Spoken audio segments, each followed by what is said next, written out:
Exalogic CMRL ഇടപാട് സംബന്ധിച്ച registrar of കമ്പനീസിന്റെ റിപ്പോർട്ടിൽ മുഖ്യമന്ത്രിയുടെ പേര് പരാമർശിച്ചത് CPIഎമ്മിനെ കൂടുതൽ പ്രതിരോധത്തിലാക്കുന്നു.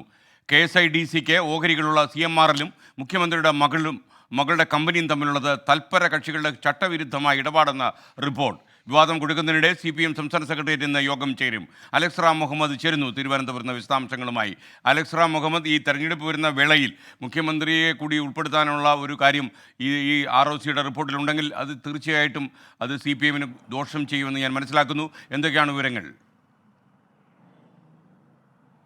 SKN തീർച്ചയായും ഒന്ന് ലോക്സഭാ തെരഞ്ഞെടുപ്പിന്റെ ഒരു പശ്ചാത്തലമുണ്ട്. അതിന്റെ മുന്നൊരുക്കത്തിലേക്ക് മുന്നണിയും പാർട്ടിയും ഒക്കെ CPMും ഒക്കെ ഒരു കടന്ന സാഹചര്യം ഉണ്ട്. അതിനിടയിലാണ് ഇത്തരത്തിലൊരു റിപ്പോർട്ട് കൂടി പുറത്തു വരുന്നത്. ഇത് SKN സൂചിപ്പിച്ചതുപോലെ തന്നെ രാഷ്ട്രീയമായി ഈ ലോക്സഭാ തെരഞ്ഞെടുപ്പിനോട് മുന്നോടിയായി രാഷ്ട്രീയമായി ആക്രമിക്കുന്നതിനാണ് ഈ റിപ്പോർട്ട് പുറത്തു വന്നത് എന്നതടക്കമുള്ള പ്രതിരോധമാണ് CPM ഉയർത്തുന്നത്.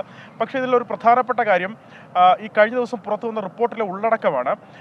ഈ രജിസ്ട്രാർ ഓഫ് ബാംഗ്ലൂർ ആസ്ഥാനമായി പ്രവർത്തിക്കുന്ന രജിസ്റ്റർ ഓഫ് കമ്പനീസിന്റെ ഈ ഏറ്റവും ഒടുവിൽ പുറത്തു വന്ന റിപ്പോർട്ടിന്റെ ഉള്ളടക്കത്തിലുള്ളത് മുഖ്യമന്ത്രിയുടെ മകൾ വീണ വിജയന്റെ കമ്പനിയായ എക്സാലോജിക്കും ഒപ്പം കരിമണൽ കമ്പനിയായ CMRLുമായുള്ള വിവാദ ഇടപാടിൽ ഈ സംസ്ഥാന സർക്കാർ പ്രത്യേകിച്ച് വ്യവസായ വകുപ്പിന്റെ KSIDCക്ക് കൂടി നേരിട്ട് പങ്കുണ്ട് എന്നുള്ളതാണ്.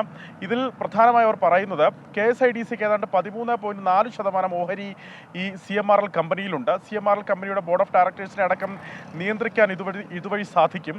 KSIDCയെ നേരിട്ട് നിയന്ത്രിക്കാൻ മുഖ്യമന്ത്രിക്കാവും. അതുവഴി പരോക്ഷമായി CMRLനെ നിയന്ത്രിക്കാനാകും എന്നാണ് ഈ രജിസ്ട്രാർ ഓഫ് കമ്പനീസിന്റെ ഈ റിപ്പോർട്ടിൽ പറഞ്ഞു വെക്കുന്നത്. ഇത് വലിയ വിവാദമായി ഉയർത്തിക്കൊണ്ട് വരികയാണ് പ്രതിപക്ഷം എന്നുള്ളതാണ് ഏറ്റവും പ്രധാനപ്പെട്ട കാര്യം. ഇത് പ്രതിരോധിക്കാൻ CPM നന്നേ കഷ്ടപ്പെടുകയും ചെയ്യുന്നുണ്ട്. കാരണം നേരത്തെയൊക്കെ ഉയർന്നു വന്ന ഈ ആരോപണങ്ങളെ CPM രാഷ്ട്രീയ ആരോപണമായി കണ്ടു തന്നെ തള്ളിയിരുന്നു. പക്ഷേ ഈ പുറത്തു വന്ന റിപ്പോർട്ടിൽ മുഖ്യമന്ത്രിക്ക് കൂടി നേരിട്ടൊരു പങ്ക് ഇതിൽ ആരോപിക്കപ്പെടുമ്പോൾ അതിൽ CPM പ്രതിരോധത്തിലാകുന്നു എന്നുള്ള കാര്യത്തിൽ തർക്കമില്ല. കഴിഞ്ഞ ദിവസം CPMന്റെ സംസ്ഥാന സെക്രട്ടറി MV ഗോവിന്ദൻ അതുപോലെ മുതിർന്ന നേതാക്കളൊക്കെ ഈ വിഷയത്തിൽ അവരുടെ പ്രതികരണങ്ങളും അഭിപ്രായങ്ങളും പറഞ്ഞിരുന്നു. പക്ഷേ ഈ വരുന്ന സംസ്ഥാന സെക്രട്ടേറിയറ്റ് ചേരുകയാണ് തിരുവനന്തപുരത്ത് AKG സെന്ററിൽ. ഈ സംസ്ഥാന സെക്രട്ടേറിയറ്റിൽ ഇതെങ്ങനെ ഇനി പ്രതിരോധിക്കാം എന്നുള്ള കാര്യം സ്വാഭാവികമായി ചർച്ചയാകും. മാത്രമല്ല ഇതിൽ CPM ഉദ്ദേശിക്കുന്ന കാര്യം അല്ലെങ്കിൽ CPM പറയാൻ ഉദ്ദേശിക്കുന്ന കാര്യം ഈ വിഷയത്തിൽ നേരിട്ടൊരു പ്രതികരണം നടത്തണ്ട എന്നുള്ളതായിരിക്കും. നേരത്തെ തന്നെ പറഞ്ഞ ആ നിലപാടിൽ ഉറച്ചു നിന്നാൽ മതിയാകും. മാത്രമല്ല ലോക്സഭാ തെരഞ്ഞെടുപ്പിന് മുന്നോടിയായി CPMനെ ആക്രമിക്കുന്നതിനും അതുപോലെ തന്നെ LDF നേതാക്കളെ പ്രത്യേകിച്ച് മുഖ്യമന്ത്രിയുടെ മകളെയും ഒക്കെ ഈ വിഷയത്തിലേക്ക് കൊണ്ടുവരുന്നതിനുള്ള ഒരു ആരോപണമായി മാത്രമാണ് CPM ഇതിനെ കാണുന്നത്. പക്ഷേ ഇതിൽ ഈ രജിസ്ട്രാർ ഓഫ് കമ്പനീസ് തന്നെ കേന്ദ്ര കോർപ്പറേറ്റ് മന്ത്രാലയത്തിന് നൽകിയ റിപ്പോർട്ടിൽ ശുപാർശ ചെയ്യുന്നത് EDയോ അല്ലെങ്കിൽ CBIയോ ഈ വിഷയവുമായി ബന്ധപ്പെട്ട ഒരു അന്വേഷണം നടത്തണം എന്നുള്ളതാണ്. വീണ വിജയൻ CMRL നിന്ന് കൈപ്പറ്റിയ തുകയ്ക്ക് കൃത്യമായി തന്നെ അത് എന്തിനാണ് എന്നുള്ള രേഖകൾ കാണിക്കാൻ സാധിച്ചിട്ടില്ല എന്നാണ് അവർ പറയുന്നത്. അങ്ങനെയെങ്കിൽ ഈ income tax interim board settlement board പറഞ്ഞത് ശരിവെക്കുന്ന തരത്തിലാണ് റിപ്പോർട്ട് വരുന്നത്.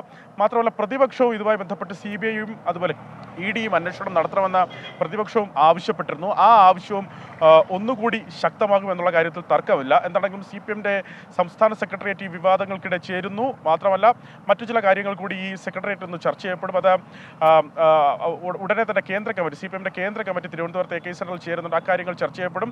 നിയമസഭാ സമ്മേളനം വരുന്നുണ്ട്. ആ സമ്മേളനത്തിൽ എടുക്കുന്ന നിലപാടുകളെ സംബന്ധിച്ച് ചർച്ചയാകും. മാത്രമല്ല ലോക്സഭാ തെരഞ്ഞെടുപ്പ് വരുന്നുണ്ട്. അയോധ്യ വിഷയം നിൽക്കുന്നുണ്ട്. ഈ വിഷയങ്ങളിലൊക്കെയുള്ള പ്രാഥമിക ആലോചനകളും ചർച്ചകളും കൂടിയാലോചനകളും കൂടി CPMന്റെ സംസ്ഥാന സെക്രട്ടേറിയറ്റ് ഇന്ന് ആ യോഗത്തിലുണ്ടാകും.